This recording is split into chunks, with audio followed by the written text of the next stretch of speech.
මේ වීඩියෝ එකෙන් මම පෙන්වන්න යන්නේ EasyDeal Pro app එක පාවිච්චි කරලා GRN එකක් ඇඩ් කරගන්න විදිය. මුලින්ම ඔයාලා EasyDeal Pro app එක open කරගෙන තමන්ගේ username එකයි password එකයි දාලා log වෙන්න. log වුණාට පස්සේ මෙන්න මෙතන තියෙන මේ ඉරිතුන වගේ එක touch කරලා එතන තියෙනවා GRN and load කියලා menu එකක්. අන්න ඒකට යන්න ඕනේ. එතන ගියාට පස්සේ මෙතන මුලින්ම ඔයාලට select වෙලා තියෙන්නේ මෙන්න මේ GRN history කියන එක. එතනින් ඔයා select කරගන්න ඕනේ add GRN කියන එක. මේ GRN history කියන තැනින් අපිට දාපු GRN බලන්න පුළුවන්. මෙන්න මේ විදිහට.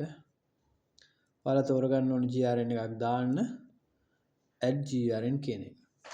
ඊට පස්සේ මුලින්ම ඔයාලා කරන්න ඕනේ මෙන්න මෙතන enter GRN number කියන තැන ඔයාලගේ මිල්කෝ එකෙන් හම්බෙච්ච ඉන්වොයිස් එකේ තියෙන නම්බර් එක මෙන්න මෙතන දාන්න.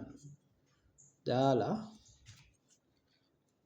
මෙතන මේ තියෙන search item here කියන තැනින් ඔයාලට පුළුවන් ඒ බිල් එකේ තියෙන විදිහට item select කරගන්න. ඉතින් යෝගට් තියෙනවා කියලා. එතකොට මෙන්න මේ විදිහට ඒ කෝඩ් එක හරි නම හරි ගාලා search කරන්න පුළුවන්. y එකකට ගහපු ගමන් මෙන්න මේ විදිහට filter වෙලා එනවා. ඒතර ඔයාලට තියෙන්නේ එන්න ඒක touch කරන්න.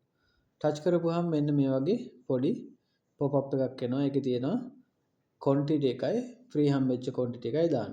ඒක හරියටම invoice එකේ තියෙන විදිහ බලලා quantity එක සහ free හම්බෙච්ච quantity එක දාලා add කරන්න.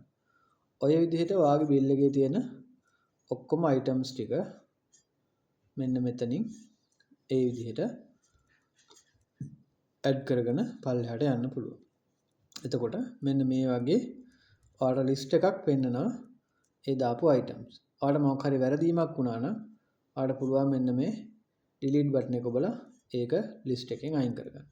ඒ විදිහට ඔයා මුළු GRN එකම add කරගෙන ඉවර වුණාට පස්සේ තියෙනවා මෙන්න මෙතන යටින් subtotal එක, VAT එක සහ total එක. subtotal එක, VAT එක සහ total එක. ඒ ටික check කරලා බලලා ඒ ටිකත් හරි නම් ඔයාලට තියෙන්නේ මෙන්න මෙතනින් මේ finalize කියන button එක touch කරලා yes කරන්න. එතකොට successfully finalized කියන message එක ආවා නම් GRN එක දැන් save වෙලා තියෙනවා. ඔයාලට පුළුවන් මෙන්න මේ GRN history කියන තැනට ගිහිල්ලා ඒ GRN එක අපි දාපු එක මෙන්න මේ විදිහට touch කරලා බලන්න.